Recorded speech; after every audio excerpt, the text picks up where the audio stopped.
సేవను అల్పుడనైనా నాకు అప్పగించినది.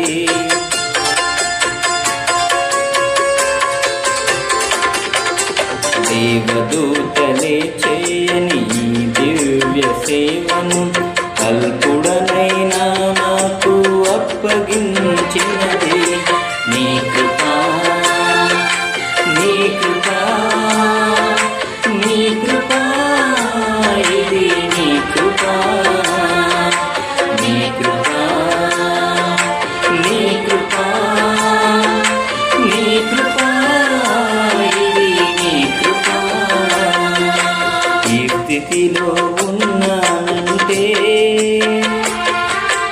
ఇంకా బ్రతికున్నానంటే నీ కృపా.